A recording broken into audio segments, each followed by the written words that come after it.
Арбаңыздар мекендештер, силерге бир аз кайрылуу кылып коелу деп чечтик. Москва жергесинде, Москва областында жана Россиянын чоң шаарларында рейд жүрүп атат. Бирок бул рейд баягы биз көргөн нелегал деген рейд эмес, бул антикриминал деген рейд.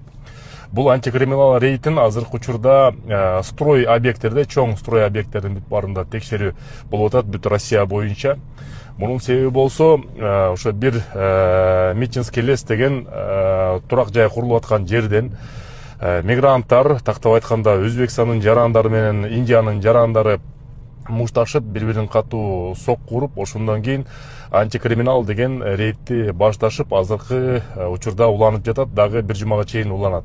Ошон үчүн кимде ким эгерде строй объекттерде иштесе, сак болуңуздар, документтерди тууралап, бүт жатакананын аминаны включать этип, эмгек келишими баарын тактап алыңыздар. Объекттердин бүт баарына азыр изилдөө жүрүп атат. Сак саламат болуңуздар, жаңылыктар болсо айтып турабыз. Көрүшкөнчө.